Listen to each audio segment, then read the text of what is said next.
ಹರಿ ಓಂ ಶ್ರೀ ಗುರುಭ್ಯೋ ನಮಃ. ಗುರುಬ್ರಹ್ಮ ಗುರುರ್ವಿಷ್ಣುಃ ಗುರುರ್ದೇವೋ ಮಹೇಶ್ವರಃ ಗುರು ಸಾಕ್ಷಾತ್ ಪರಬ್ರಹ್ಮ ತಸ್ಮೈ ಶ್ರೀ ಗುರುವೇ ನಮಃ. ಗುರುವೇ ಸರ್ವಲೋಕಾನಾಂ ವಿಷಜೇ ಭವರೋಗಿಣಾಂ ನಿಧಯೇ ಸರ್ವವಿದ್ಯಾನಾಂ ಶ್ರೀ ದಕ್ಷಿಣಾಮೂರ್ತಯೇ ನಮಃ. ವಕ್ರತುಂಡ ಮಹಾಕಾಯ ಕೋಟಿಸೂರ್ಯಸಮಪ್ರಭಾ ನಿರ್ವಿಘ್ನಂ ಕುರು ಮೇ ದೇವ ಸರ್ವಕಾರ್ಯೇಷು ಸರ್ವದಾ. ಪ್ರಣೋ ದೇವಿ ಸರಸ್ವತಿ ವಾಜೇಭಿರ್ವಾಜಿನೀವತಿ ಧೀನಾಮವಿತ್ರ್ಯವತು नो दिवो बृहतः पर्वताद सरस्वती यजता गन्धयज्ञं वाग्देव्यै नमः. सदाशिवसमारम्भां शङ्कराचार्यमध्यमाम् अस्मदाचार्यपर्यन्तां वन्दे गुरुपरम्परां. शङ्करं शङ्कराचार्यं केशवं बादरायणं सूत्रभाष्यकृतौ वन्दे भगवन्तौ पुनः पुनः. सद्गुरो देवताभ्यो नमः. श्रुतिस्मृतिपुराणानाम् आलयं करुणालयं नमामि भगवत्पाद शङ्करं लोकशङ्करम्. गुरुवे सर्वलोकानां विशजे भवरोगिणां निधये सर्वविद्यानां श्रीदक्षिणामूर्तये नमः. ॐ नारायणः परो व्यक्तदण्डमव्यक्तसम्भवं मण्डस्यान्तस्त्वमे लोकाः सप्तद्वीपा च मेधिनी. ॐ नमो भगवते वासुदेवाय. ॐ सहना भवतु सहनौ भुनक्तु सह वीर्यं करवावहै तेजस्विनावधीतमस्तु मा विद्विषावहै. ॐ शान्तिः शान्तिः शान्तिः. हरिः ॐ श्रीगुरुभ्यो नमः. ಭಗವದ್ಗೀತೆಯ 6ನೇ ಅಧ್ಯಾಯವನ್ನು ಚಿಂತನೆ ಮಾಡ್ತಾ ಇದ್ದೀವಿ. ಭಗವದ್ಗೀತೆಯಲ್ಲಿ ಮೊದಲನೇ ಅಧ್ಯಾಯ ವಿಷಾದಯೋಗ, ಸಾಂಖ್ಯಯೋಗ, ಕರ್ಮಯೋಗ, ಜ್ಞಾನಯೋಗ, ಕರ್ಮ ಸನ್ಯಾಸ ಯೋಗ.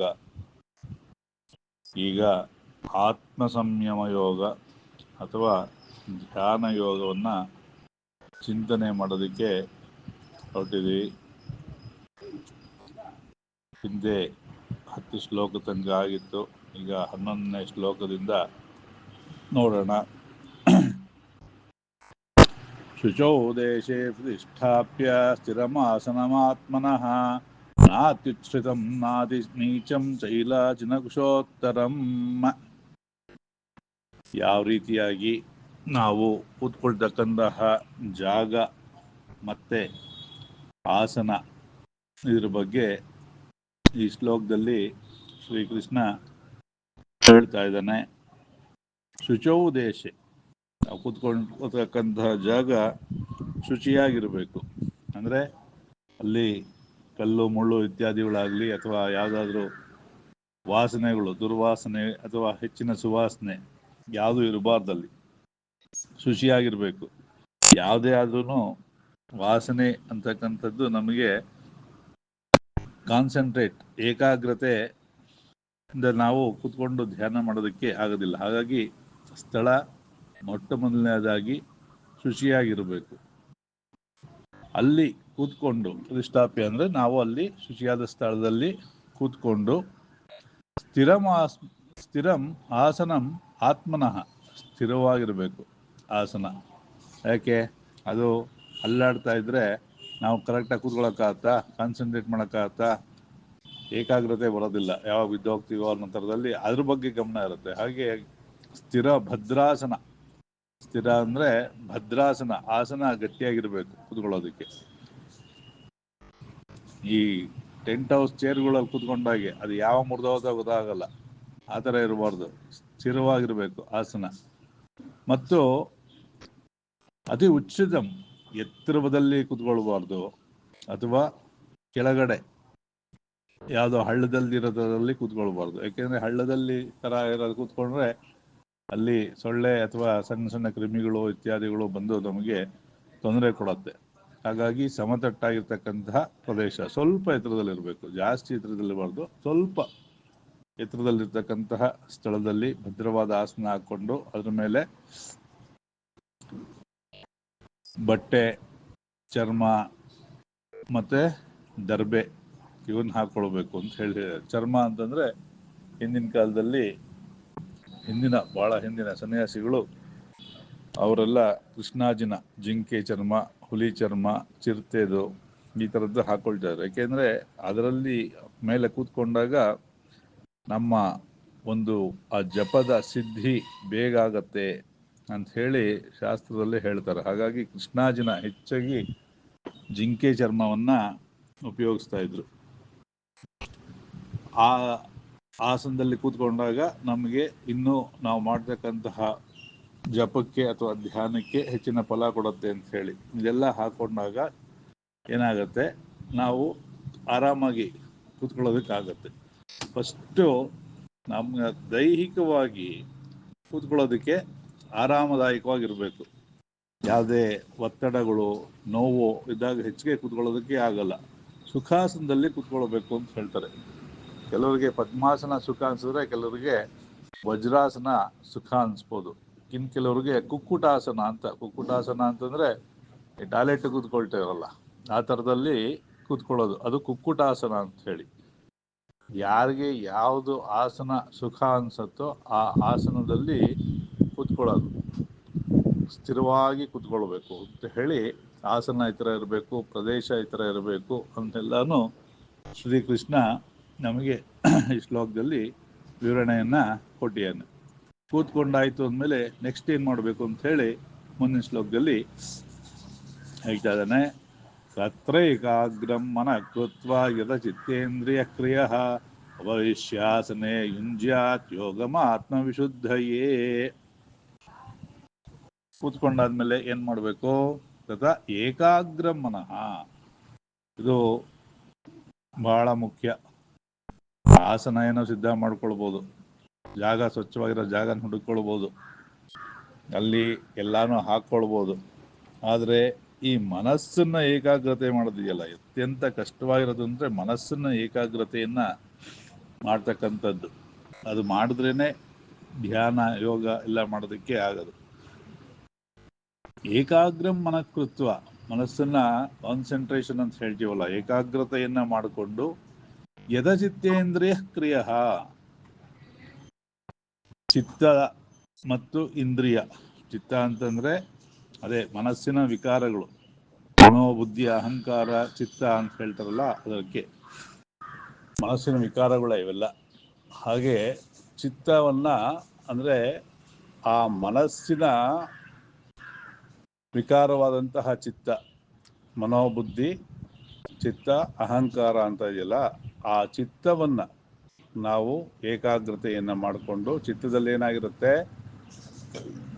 ನಮಗೆ ಅನುಭವ ಇರುತ್ತೆ, ಏನು ಮಾಡೋದು ಒಳ್ಳೆಯದು ಏನು ಮಾಡೋದು ಕೆಟ್ಟದ್ದು ಅಂತಕ್ಕಂಥ ಅನುಭವ ಇರುತ್ತೆ. ಹಾಗಾಗಿ ಅದನ್ನು ಸಂಯಮ ಮಾಡಿಕೊಂಡು, ಅದನ್ನು ಕಂಟ್ರೋಲ್ ಮಾಡಿಕೊಂಡು, ಅದ್ರ ಜೊತೆಗೆ ಇಂದ್ರಿಯಗಳು, ಜ್ಞಾನೇಂದ್ರಿಯ ಕರ್ಮೇಂದ್ರಿಯಗಳ ಸಮೂಹವನ್ನು ನಾವು ನಿಯಂತ್ರಣದಲ್ಲಿ ಇಟ್ಕೊಳ್ಬೇಕಾಗತ್ತೆ. ಏಕೆ? 5 ಜ್ಞಾನೇಂದ್ರಿಯಗಳು 5 ಥರ ಕೆಲಸ ಮಾಡುತ್ತೆ ಅಲ್ವಾ? ಕಣ್ಣು ನೋಡುತ್ತೆ, ಕಿವಿ ಕೇಳಿಸ್ಕೊಳ್ಳುತ್ತೆ, ಮೂಗು ವಾಸನೆ ನೋಡುತ್ತೆ, ರಸನೇಂದ್ರಿಯಗಳು ಯಾವುದೋ ರುಚಿ ಬಗ್ಗೆ ಯೋಚನೆ ಮಾಡಿದ್ರೆ ಸಾಕು, ಆ ನಾಲ್ಗೆಯಲ್ಲಿ ನೀರು ಬರುತ್ತೆ. ಹಾಗಾಗಿ ಚರ್ಮ ನಮಗೆ ಬಾಹ್ಯ ಸ್ಪರ್ಶದ ಅನುಭವವನ್ನು ಕೊಡುತ್ತೆ. ಹಾಗೆ ಕಣ್ಣು, ಕೈ, ಜ್ಞಾನೇಂದ್ರಿಯ ಆಯಿತು, ಕರ್ಮೇಂದ್ರಿಯಗಳು ಕೈ ಕಾಲು ಬುಧ ಉಪಸ್ಥಾನ, ಇವು ಏನು ಮಾಡುತ್ತವೆ, ಇದು ಬೇರೆ ಬೇರೆ ರೀತಿಯಾದ ಕೆಲಸವನ್ನು ಮಾಡುತ್ತೆ ಅಲ್ವಾ? ಹಾಗಾಗಿ ಈ ಕೈ ಕಾಲುಗಳು ಆಡದಾಗೆ ಅಥವಾ ಮನಸ್ಸು ಎಲ್ಲೂ ಹೋಗದಾಗೆ ಕಣ್ಣು ಕಿವಿಗಳು ಇವೆಲ್ಲವನ್ನು ನಿಯಂತ್ರಣ ಮಾಡಿಕೊಂಡು, ಮನಸ್ಸನ್ನು ನಿಯಂತ್ರಣ ಮಾಡಿಕೊಂಡು ಉಪವಿಶ್ಯ ಆಸನೆ ಯುಂಜಾತ್, ಈ ಆಸನದಲ್ಲಿ ಕೂತ್ಕೊಂಡು ಯುಂಜಾತ್ ಯೋಗಮಾತ್ಮ ವಿಶುದ್ಧಯೇ, ಆತ್ಮದ ಶುದ್ಧಿಗಾಗಿ ಯೋಗವನ್ನು ಮಾಡಬೇಕು. ಯೋಗವನ್ನು ಮಾಡೋದು ಅಂತಂದ್ರೆ ಏನು? ನಮ್ಮ ಮನಸ್ಸನ್ನ, ಯೋಗ ಅಂದರೆ ಯುಜ್ ನನ್ನ ಒಂದು ಪ್ರತ್ಯಯದಿಂದ ಉಂಟಾಗಿರೋದ್ರಿಂದ ಯುಂಜಾತ್, ಯಾವುದರಲ್ಲಿ ಸೇರಿಸ್ಬೇಕು ಅಂತಂದರೆ ಆತ್ಮ ವಿಶುದ್ಧಿಯಾಗೋಸ್ಕರವಾಗಿ ಏಕಾಗ್ರತೆಯಲ್ಲಿ ಆ ಪರಮಾತ್ಮ ಶಕ್ತಿಯನ್ನು ಅಥವಾ ನಾವೇ ಆಗಿರ್ತಕ್ಕಂತಹ ಸಚ್ಚಿತ್ ಆನಂದ ಆ ಆನಂದದಲ್ಲಿ ಸೇರಿಸ್ಬೇಕು, ಅಥವಾ ಆ ಪರಮಾತ್ಮನಲ್ಲಿ ಮನಸ್ಸನ್ನ ನಾವು, ಈ ಮನಸ್ಸು ಆ ಆತ್ಮ, ಅಥವಾ ಈ ಆತ್ಮನ ಆ ಪರಮಾತ್ಮನಲ್ಲಿ ಸೇರಿಸ್ಬೇಕು.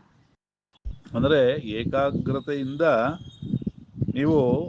ನಾವು ಹೇಳೋದೇನು ಅಂತಂದ್ರೆ, ವೇದಾಂತದಲ್ಲಿ ಆ ಬ್ರಹ್ಮ ಬೇರೆ ಇಲ್ಲ, ನಾವು ಬೇರೆ ಇಲ್ಲ ಅಂತಾನೆ ಅದು ಸಿದ್ಧಾಂತ.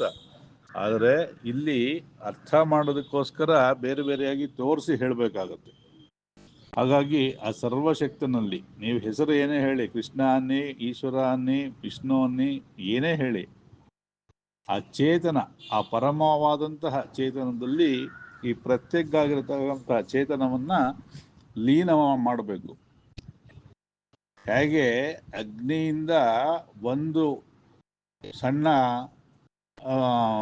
ಇಂಧನಗಳನ್ನ ಬೇರೆ ಮಾಡಿದ್ರು ಕೂಡ ಅದು ಅಗ್ನಿಯೇ, ಇದು ಅಗ್ನಿಯೇ, ಅದರ ಲೀನವಾದಾಗ ಎರಡು ಒಂದೇ. ಆದರೆ ಅದನ್ನ ಬೇರ್ಪಡಿಸಿದಾಗ ಬೇರೆ ಬೇರೆಯಾಗಿ ಕಂಡು ಬರುತ್ತೋ, ಹಾಗೆ ನಾವು ವೇದಾಂತದಲ್ಲಿ ಹೇಳೋದು ನಾವು ಬೇರೆ, ಆ ಬ್ರಹ್ಮ ಬೇರೆ ಅಂತಲ್ಲ. ಆದರೆ ಮಾಯೆಯಿಂದ ಕೂಡಿರ್ತಕ್ಕಂಥ ಈ ಜೀವಾತ್ಮರೆಲ್ಲ ಬೇರೆ ಬೇರೆಯಾಗಿ ತೋರ್ಪಡ್ಕೊಳ್ಳುತ್ತೆ. ಹಾಗಾಗಿ ಅದರೊಳಗಡೆ ಸೇರಿಸ್ಬೇಕು ಅಂತ ಹೇಳಿ ಇಲ್ಲಿ ಹೇಳ್ತಾ ಇದ್ದಾನೆ ಶ್ರೀಕೃಷ್ಣ. ಸಮಂ ಕಾಯ ಶಿರೋಗ್ರೀವಂ ಧಾರಯನ್ ಅಚಲಂ ಸ್ಥಿರಃ ಸಂಪ್ರೇಕ್ಷ್ಯ ನಾಸಿಕಾಗ್ರಂ ಸ್ವಂ ದಿಶಶ್ಚ ಅನವಲೋಕಯನ್.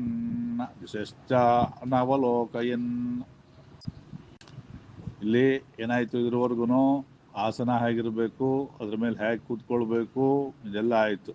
ಮುಂದಿನ ಏನ್ ಮಾಡಬೇಕು ಅಂತ ಹೇಳಿ 13ನೇ ಶ್ಲೋಕದಲ್ಲಿ ಹೇಳ್ತಾರೆ. ಸಮಂ ಕಾಯ ಅಂದ್ರೆ ಈ ದೇಹವನ್ನ ನೇರವಾಗಿ, ನಾವು ಕೂತ್ಕೊಳ್ಳೋ ಆಸನ ಭಂಗಿ ಹೇಗಿರ್ಬೇಕು, ಸ್ಟ್ರೈಟ್ ಆಗಿರ್ಬೇಕು.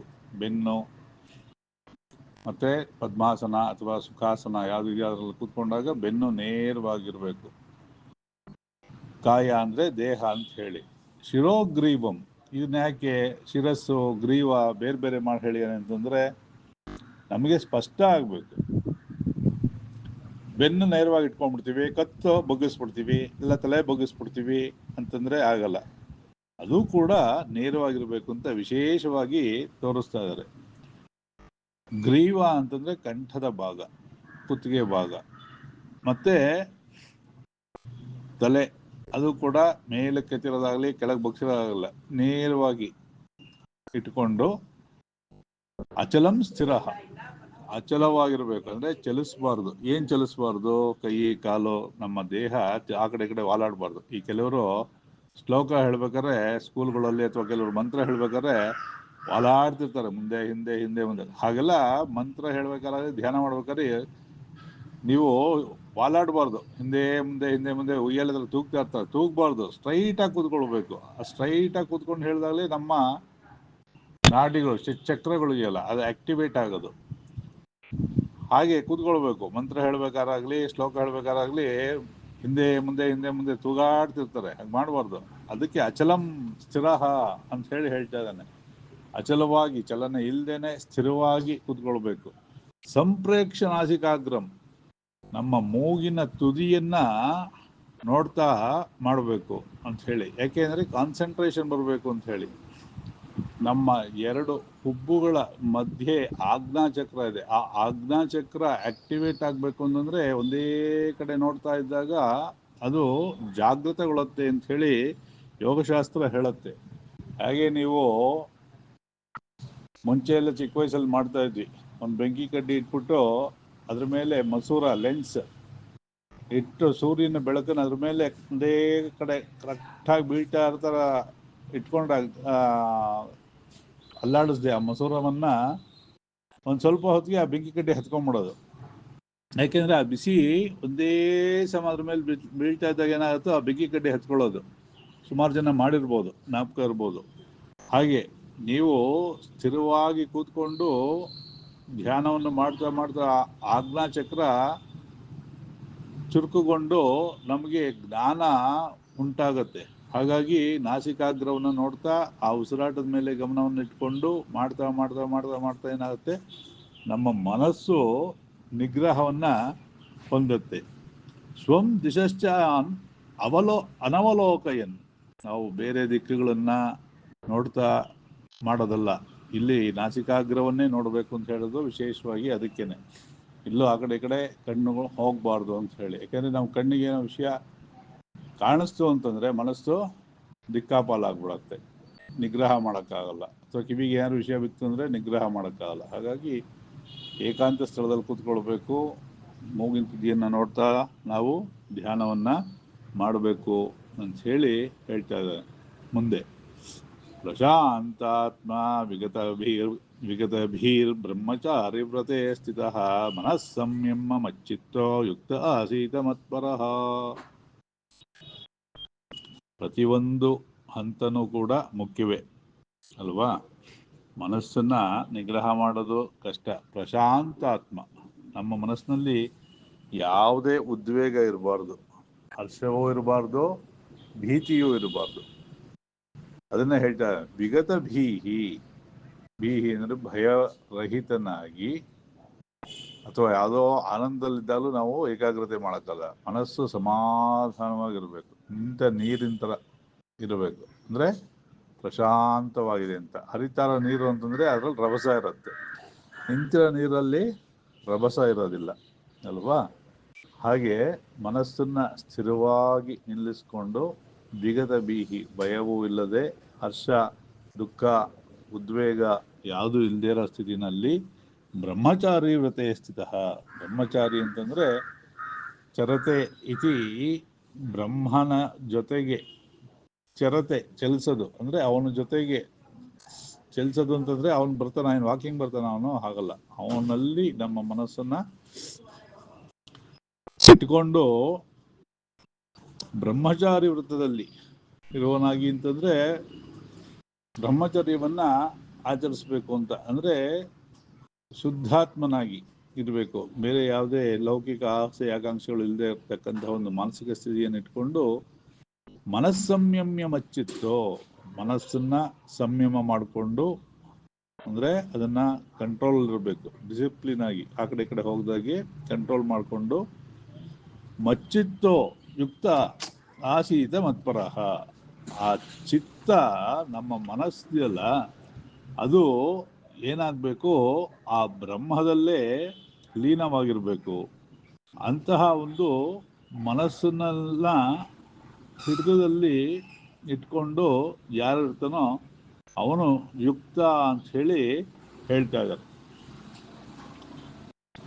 ಮಚ್ಚಿತ್ತ ಮತ್ಪರಃ, ಮನಸ್ಸು ಮತ್ತು ಆ ಚಿತ್ತವನ್ನ ಆ ಪರಮಾತ್ಮನಲ್ಲೇ ಇಟ್ಕೊಂಡು ಅವನನ್ನೇ ಚಿಂತನೆ ಮಾಡ್ತಾ ಅವನನ್ನೇ ಭಜಿಸ್ತಾ ನಾವು ಕೂತ್ಕೊಂಡು ಧ್ಯಾನವನ್ನ ಮಾಡಿಕೊಂಡಾಗ ಏನಾಗತ್ತೆ, ನಮ್ಮ ಮನಸ್ಸು ನಿಧಾನವಾಗಿ ಅದು ಅಷ್ಟು ಸುಲಭ ಅಲ್ಲ, ನಿಧಾನವಾಗಿ ಏನಾಗತ್ತೆ, ಹಿಡಿತಕ್ಕೆ ಬರುತ್ತೆ.